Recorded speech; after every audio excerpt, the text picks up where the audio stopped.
I went to the clubhouse, plat maps in hand, and showed Paige the boundary lines. Your new green belt is on my ranch. She smiled the brittle smile of someone who believes customer service is for other people. We are aware of the old lines, she said. But the board voted to designate that strip as a green belt. It's for the community. I laughed. You can designate the moon as a pickleball court if you want. Doesn't mean you own it. She folded her hands. If you don't like the fence, you can apply for a variance at our next meeting. I don't apply to use land I already own, I said. You're trespassing. Remove the fence. And if we don't? She asked. Then I stop talking to you as your neighbor, I said. And start talking to you as my actual job. She waved a hand. Honestly, what job could you possibly have that would matter here? Just then, the HOA manager answered the phone and snapped to attention. That was the county administrator. She says, Land Commissioner Mercer needs our cooperation immediately. Paige slowly turned to look at me. I offered my hand. Full titles, County Land Use, and Records Commissioner. I sign off on plats, easements and boundary adjustments, including yours. 2 hours later, every fence post and greenbelt sign was stapled to an official complaint file marked possible unlawful encroachment and fraudulent representation of ownership. The county attorney and the sheriff got copies. Within a week, the cease and desist hit on official county letterhead. You are hereby ordered to immediately cease trespass. Remove all fencing, signage, and improvements from said parcel within 10 days. It also corrected her false claims about firearm jurisdiction. Paige called an emergency meeting, clutching the letter. This is government overreach. A homeowner asked, did we vote to build it on someone else's land?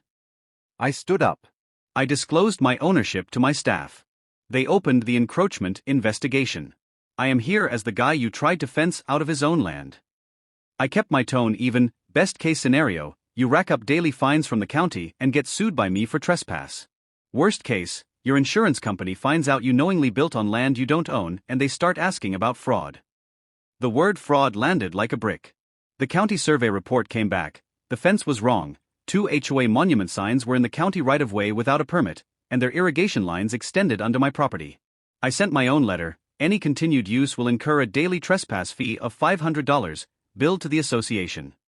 The HOA treasurer ran the numbers. We're going to need a special assessment. The room turned quietly hostile. Day 11. The county's patience was gone. A sheriff's truck, a county work crew, and a flatbed roll-off pulled up. The county inspector held up a clipboard. Per Order 24-18, Pine Valley HOA failed to voluntarily remove encroachments by the deadline. We're now proceeding with abatement. Workers removed every panel, post, and sign, loading them onto the flatbed for impound. The sheriff's deputy stepped forward, clarifying for the crowd, the HOA does not have authority over the ranch or county road. Their firearm ban is not enforceable off HOA property, nor can they seize livestock that wanders onto land they don't own. I stepped up. When you build on land that isn't yours, it stops being a neighbor issue and becomes a county issue. The special assessment meeting lasted 14 minutes. A homeowner lawyer quoted the trespass statute and motioned for a recall vote. Paige was removed as president and formally censured for acting outside her authority and creating significant legal liability. The final tally on fines, penalties, and legal fees came to $87,000. The HOA had to levy a special assessment of $1,200 per household to cover it.